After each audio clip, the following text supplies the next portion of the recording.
Bismillahirrahmanirrahim. Assalamualaikum warahmatullahi wabarakatuh. Perkenalkan, nama saya Muhammad Abu Reski, kelas IKOR B 20 NIM 20030340 2015. Baik, saya akan menjelaskan kekekalan energi. Beberapa contoh pada kekekalan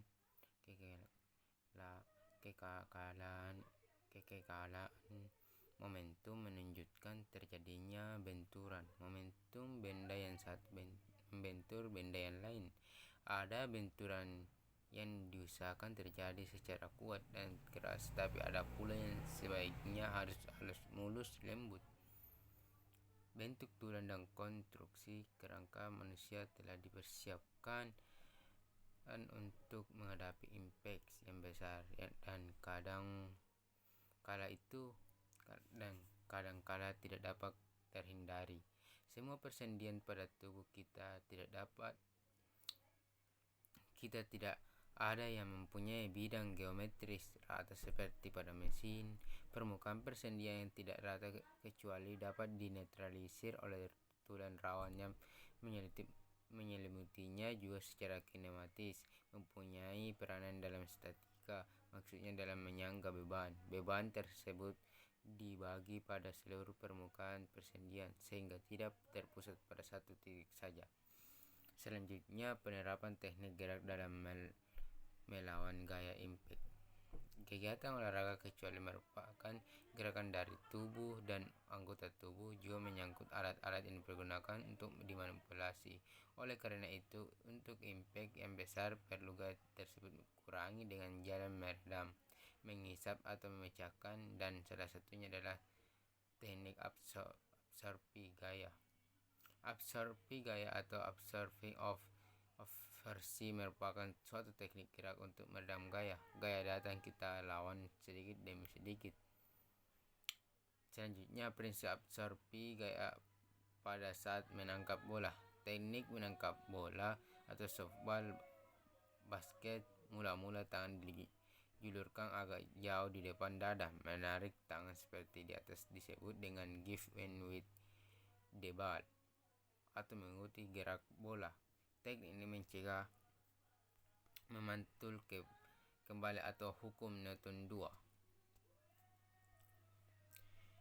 Prinsip memecah jatuh. Seseorang yang dibanting atau terjatuh saat jatuh melakukan teknik memecah jatuh, atau kalau atlet saat menjatuhkan diri dalam sikap duduk atau merebahkan diri atau terlentang atau telungkup sehingga permukaannya menjadi luas sekali, maka pantulannya kembali akan rendah. Selanjutnya, prinsip absorpsi pada gaya mendarat dengan mengeper. Saat kita dari suatu ketinggian atau misalnya mendarat dari lompat kuda, ada tenaga kerja gerak sebesar 1/2 mf pangkat 2. Sama halnya dengan sepatu yang diciptakan khusus untuk senam aerobik pada saat high impact. Selanjutnya, macam-macam impact. Impact dapat terjadi pada satu garis dan dua garis lurus antara dua benda yang bergerak searah yang lebih cepat menabrak yang lebih lambat. 2. Mendayung bergerak menabrak benda lain yang diam setelah benturan yang diam bergerak. 3. Antara dua yang bergerak berlawanan arah, yang satu bergerak dengan kecepatan positif, yang lain negatif. 4. Benda yang bergerak menabrak dinding atau tembok atau stick secara tegak lurus dan setelah membentur terpental kembali. 5. Impact terjadi pada dua garis yang saling membuat sudut atau tidak pada satu garis lurus. Selanjutnya, pengertian momen inertia. Misalnya, dua buah silinder A dan B digelindingkan pada yang miring. Pada B, unsur besinya di luar dan unsur kayu ada di tengah waktu menggelindingnya, tetapi momen inertia seperti gambar di bawah ini. Lempeng besi 1 sama dengan 10 kg bagi jari-jari sama dengan 1. Lempeng besi 1, jari-jari sama dengan 3. Lempeng besi 2 sama dengan 5 kg. Jari-jari sama dengan 2. Lempeng besi 2 jari sama dengan 2. Lempeng 3 sama dengan 2 kg. Jari-jari 3 sama dengan 3. Lempeng besi 3 jari-jari sama dengan 1. Selanjutnya, kekalan momentum sudut sama halnya dengan momentum atau pada gerak lintar. Bila sebuah benda bergerak memutar atau rotasi, akan terjadi momentum sudut yang besarnya didapatkan dari rumus sebagai berikut. L sama dengan J, X atau Y. L sama dengan momentum sudut, J sama dengan momentum inertia, Y sama dengan kecepatan sudut. Selanjutnya, sistem gerak berantai atau kinetic link system. Gerak melempar bola memukul pakai bat, stick. Teknik gerakan memakai prinsip yang sama dengan memukul pakai palu. Setiap segmen mulai dari pangkal sampai ke ujung masing-masing berputar dengan kecepatan sudut yang besar. Kecepatan sudut setiap segmen tersebut berakumulasi sehingga mencapai kecepatan yang maksimal. Dan selanjutnya, ayunan lengan dan tungkal. Seorang pelari setiap mengayun lengan dan tungkalnya, ia melakukan gerak membandul. Saat berjalan dan berlari, ayunan lengannya berbeda. Orang yang sedang berlari harus menekuk lengan pada sikunya. Demikian juga halnya pada ayunan tungkai. Saat diayunkan ke depan, lutut ditekuk sehingga tumitnya mendekati bagian pantat. Selanjutnya, prinsip gerak berantai. Bila kita bergerak atau manipulasi suatu alat yang terdiri dari segmen-segmen sebagai suatu sistem bergeraknya adalah sebagai berikut, yaitu ada 4 hal.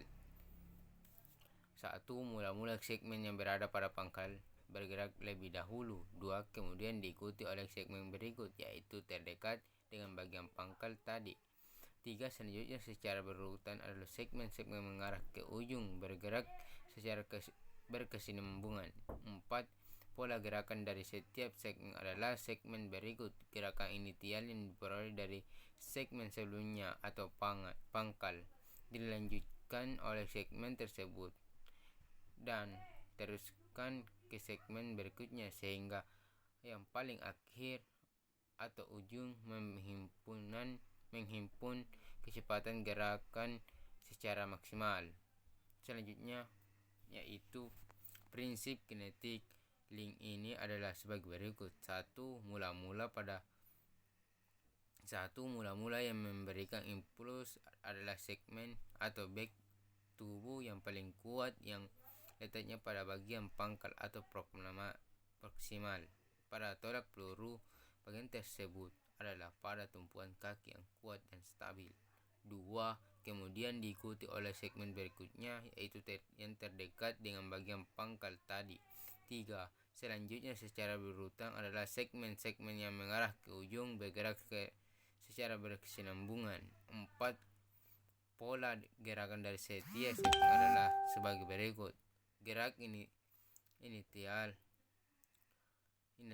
diperoleh dari segmen sebelumnya atau pangkal, dilanjutkan oleh segmen tersebut dan diteruskan ke segmen berikutnya sehingga yang paling akhir atau ujung menghimpun kecepatan geraknya secara maksimal. Sekian dari saya. Wassalamualaikum warahmatullahi wabarakatuh.